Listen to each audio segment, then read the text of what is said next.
Alright guys, welcome back to another small tutorial video on the new AR game called Clash Go. It has been a lot of fun experimenting with this and just doing a quick look at my clan here. You can see that we now are up to 12 members for our clan, and if we go and look at the little trophies down here, and then you click or tap on top clans, you will see that we are currently in 7th place, closing in hard on 6th place, really in about 1,000 trophies behind 5th place there. Now, the reason why this is important is because in basically 8 days from now, pretty much, you're going to be awarded a lot of the currency for this game. And at the moment, I cannot remember what what it is called. So if I go to the shop and just look at treasures real quick, it is called antimatter. I don't know why I couldn't remember that, but the currency is antimatter. And if I tap back over here and go to top clans, you will see that the top 3 places are going to get a lot of antimatter, and it's going to be divided up between the top 10 players for that clan. Now, because I am a newer clan, you know, we're to get into the number 3 spot takes 7,700. We're about 4,000 away, and because we are a newer clan, there are only 12 members of the clan. So if you are in the clan, there's a good possibility that you will be part of the top 10 and claim your share of some antimatter rewards. That's all great and good. So if you feel like joining up, I did raise the limit up to, you have to have 200 trophies to jump in, and just for full disclosure, as this game goes on and it gets more competitive and more people start playing, the minimums to get into the clan are going to be increasing as we go.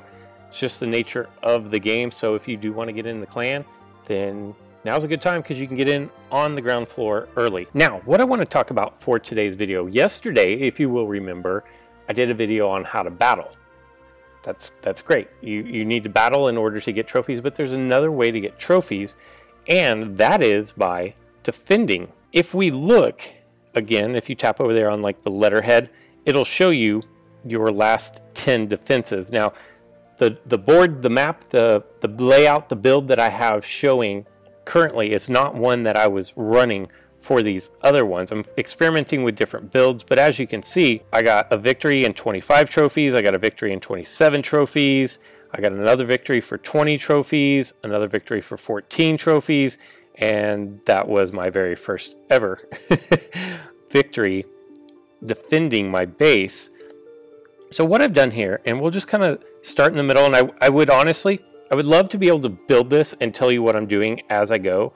The problem is it is kind of tedious moving things around in this game.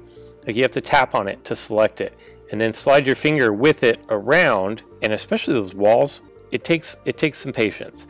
And then you have to like tap off of the screen in order to deselect it. So what I'm going to do is I'm just going to start with the middle. We're going to start here with Command Center 4, and this is a how to build guide for specifically Command Center level 4. What I've done is I've gone ahead and built a wall around my Command Center. And the first thing that I will say that you want to do for defense is make your wall as strong as possible. Now, it gets really expensive in a hurry. If we look at my level 2 walls, it costs 5,000 metals, titanium, in order to upgrade that to level 3. Then if we look at my level 3 walls, it costs another 10,000 to upgrade it to level 4. What that means is you're going to be dumping a ton of your resources into your wall. And as you can see at Command Center level 4, I think you have, and I'm pretty sure it's 75. You can check by going to defense here. So I have 75 wall pieces. Take them all. Just take them all. And when you get to a point that you're like, yeah, I don't know what to do next, just always be working on your walls. constantly upgrading them. If I had 5,000 more titanium, I would build another level 3 wall. And you want to get your walls as strong as possible. That is the best thing you can do for defense. Don't be like me and just throw level 1 walls around and then just start adding things to it. And in fact, I went about this completely wrong. If you are not to Command Center level 4 yet, don't rush to get there. Take your time and max out everything that you have. It's going to make your life so much easier as you progress through the game, because right now I've had to do a couple of days of playing catch up to level things up that were way under leveled for my Command Center. Well, there you go. There's first tip. Don't build up too fast. Make sure that things are maxed out or close to maxed out before you start adding to things. The other thing is create or build or whatever. You go to the shop and get all the resources that are available for your level. So when you start off, I think you can only have 2 of the titanium mines. And then when you get to Command Center level 4, you can increase that up. And you'll notice that aside from the antimatter purchase of the construction shop, I have everything that I'm allowed to have under my resources. If I go to my army, I have everything that I'm allowed to have for my army. As far as defense, I have everything that I am allowed to have for defense. And then for items, that's for another video. So once you have everything for the level that you are, and you've either have maxed out your walls or you're consistently maxing out your walls, you also want to start maxing out your other items. So what I have is my Command Center in the middle, and it's not a complete wall. What I have is I have landmines that are maxed out at level 2. Well, I guess they're not maxed. Yeah, they're maxed out because I need Command Center level 5 in order to take that to level 3. So I have both of my landmines there. And then you have annihilators. Now these annihilators are going to offset the 2 landmines that you currently have protecting your Command Center. Now let me just be clear. There are a lot of different builds that you can do depending on what your goal is. For me, since I'm early in the game, I only have 275 trophies. I want to acquire trophies. I'm not as interested in resource building or farming resources as I am with moving up in trophy count.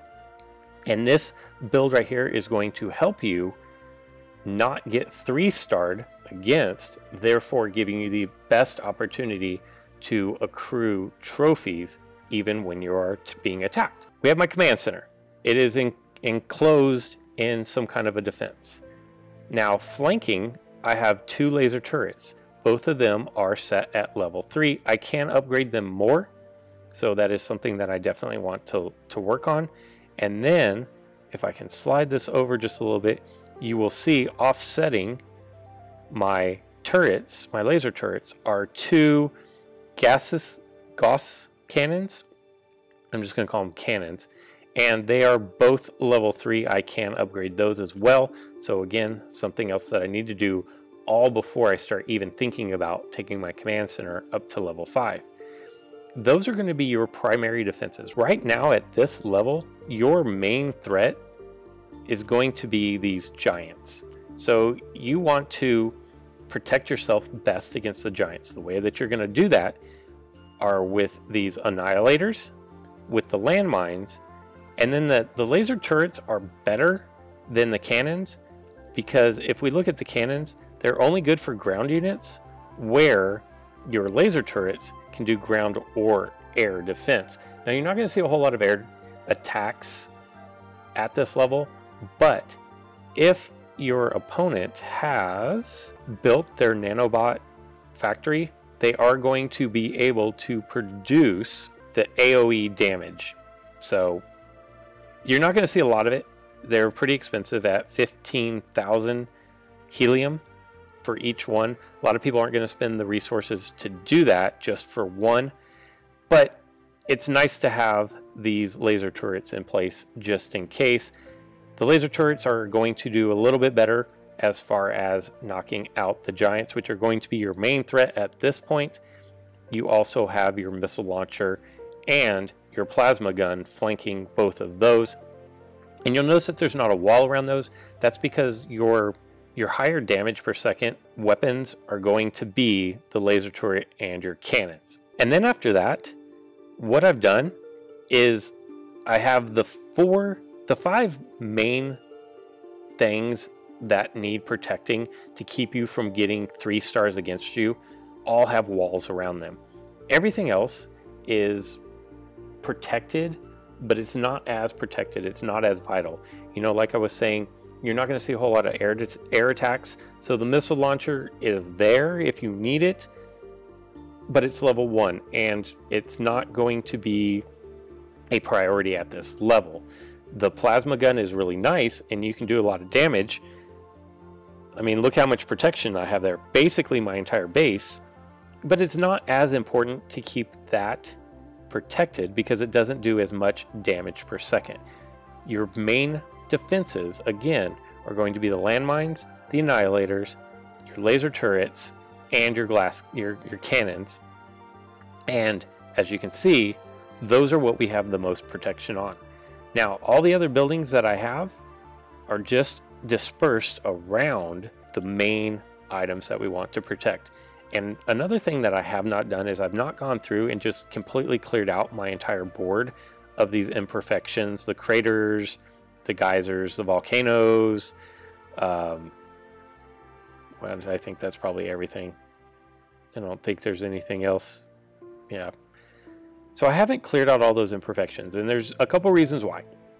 One is it costs resources, and to me, I'd rather put more resources into protecting my base than clearing out land that I'm not utilizing at the moment.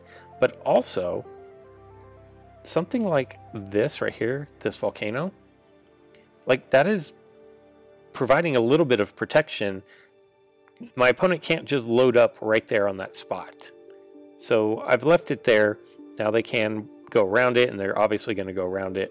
But some of these imperfections can actually work in your benefit.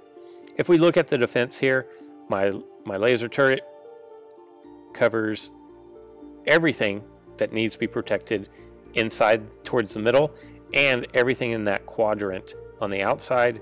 Looking at my cannon, my other turret, and then my other cannon, you can see everything can protect the middle, and everything can protect the quadrant that it is in. And there's also overlapping coverage here to there and there and there. So there's a lot of utility here. It makes it really difficult for your opponent to decide where it is that they want to start attacking you from. And what's going to happen is when they put their giants down to start the initial rush, the giants are probably just going to run around everything, these open spaces, and they're going to hit my annihilator, and they're going to be removed quickly from battle, which makes things a lot easier for my turrets. So there you go. That is just one way to build a base. And again, this base building technique is done primarily to gain trophies, protect your trophies. So if that is the goal for you, if you're lower ranked, lower trophies, and you're not worried about farming your resources because right now resources are plentiful, trophies are not, then here's a base build for you to utilize to help you climb the leaderboards. That's all I've got for today's video. I hope you guys enjoyed this. I hope that you guys were able to learn something. Let me know in the comments below, what do you think? How do you like this base build? Do you have other base builds that you have found to be effective? Leave that down in the comments below. Be sure you hit subscribe. Make sure you give it a thumbs up if you did like this content. And until next time.